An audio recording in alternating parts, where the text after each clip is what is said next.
All right, welcome back everybody. So we've got our Tamiya Astute build off, and this is between me and Mike over at Build and Velocity and Paul at Right Place RC.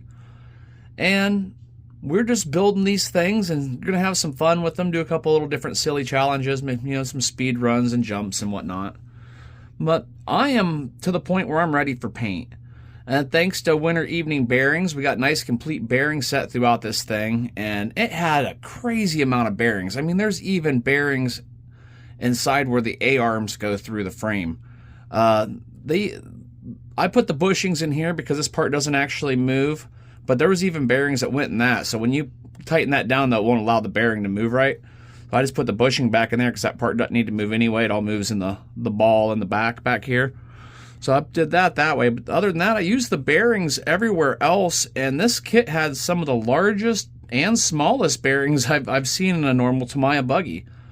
And these wheels are pretty cool. I think they're going to do great in the loose surface. They've got this nice ridge and then spikes on the outside for the tire roll, and I think they're going to really cut into sand, which is one of my favorite places to run. I was able to get my servo, and it is a... well, let's see, what company is that? Group RC, and it is a compact 20 kilogram servo, and it seems to work pretty nice. We'll get to that in just a second. In order to mount my ESC, if you can see the height of the ESC compared to the body post, I had to mount it in the battery bay, so that means I have to run short packs in this. I should be able to fit 2 and 3S short packs in this area though. Oh, I had to mount that there, shortening where my battery could go, but overall I think I did a really nice job of the wiring on this. It's all nice, neat, and tucked away. Let me power on my radio link. All right, and I didn't mount my power button because I've got to take the whole clamshell off to get to it anyway, so I just have it wire tied in there. We have power. See, that servo is smooth. I like it. And let's give a little throttle. And that's full throttle on 2S, so that's not horrible for a brushless setup.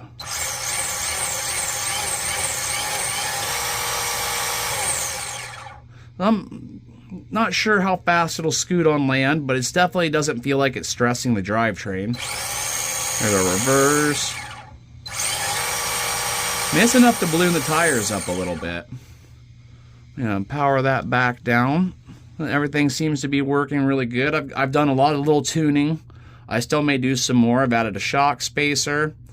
I did use 80 weight oil in the rear and 30 weight in the front. I did do a little bit of adjusting to my toe in and out. Got those a little bit aligned a little bit better than where they had them from the factory. I got them more where I like them set. And now it's just time to paint the body. So I've got the body all laid out and ready to paint. It's all been taped down on the wing sections. It's all been cleaned. It's been masked. And unfortunately, they don't give you any window mask in this kit, so you got to make your own. And I am going to be using iridescent purple. The iridescent purple green, and you back that with black. I want to use a sticker kit on this one, and because this is such a small area for the body, it's a really tight, compact body. The color doesn't matter as much. It's just a background color at that point, so I wasn't really worried about doing anything too fancy on the paint. But that iridescent purple, that's a nice paint, and I've used it before on the front of my boomerang on that one little color shift area. I think it's going to turn out pretty good for this overall. So I'm going to get to spraying that, and here shortly we will have the body all clamped on there, and we'll be able to see a finished product. I'll use the iridescent. That is PS46, kind of a pricey paint. And I did 5 very light coats, and the last 2 coats I went a little heavier. So that gives you, I don't know how well it's going to show up in this type of lighting, but natural lighting it shows up real good. And that's going to give you all of your nice sparkly and color transitions. And of course, we still got the plastic over the outside, so it's not going to show up as well.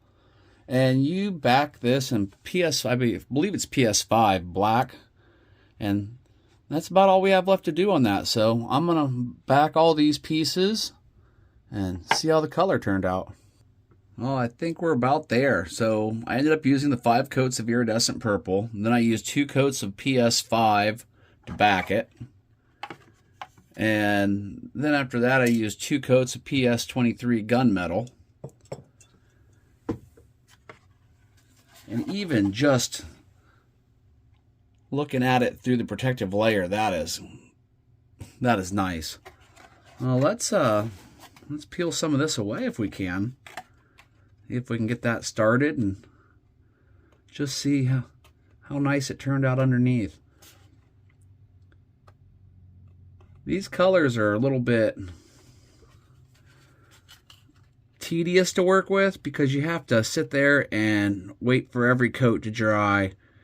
And by the time it's done, I think I had 9 coats total between the 2 different types of paint. Am I starting to finally get this a little bit maybe? I always have a heck of a time getting these started. I guess if I was smart, I'd get them started before we started filming, huh? Alright, got a hold of it.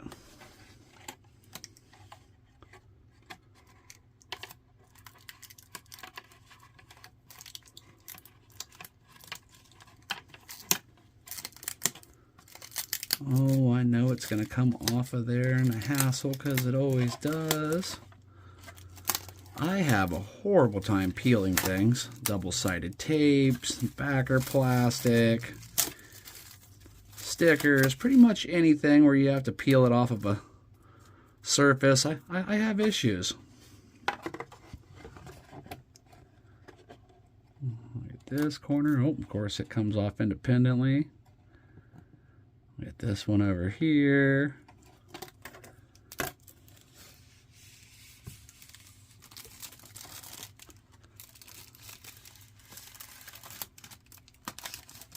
That is just a really cool looking color, the way it changes as the angle changes. And none of this does it justice compared to natural light, but wow. Yeah. Well, I'm going to peel the rest of these parts off and start putting my stickers on. Very cool color. I really like that. Well, if I'm being honest, I'm just not a big fan of this decal set. I think I'm going to remove them and then just kind of put some custom ones where I like them.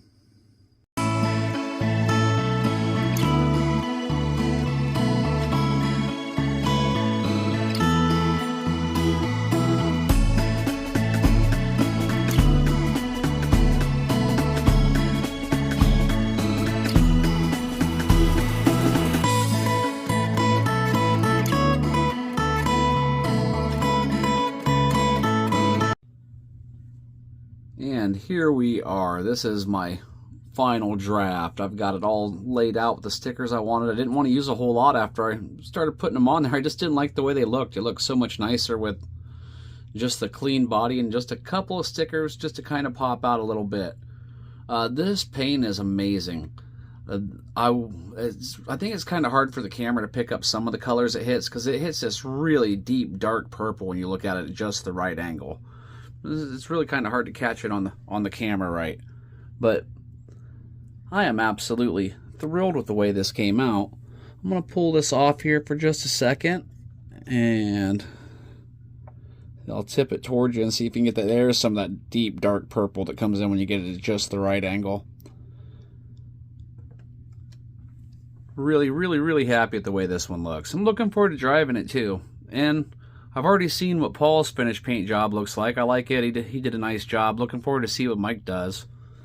And once again, I'd like to thank Winter Evening Bearings for giving us all these great deals on bearings for our build-offs.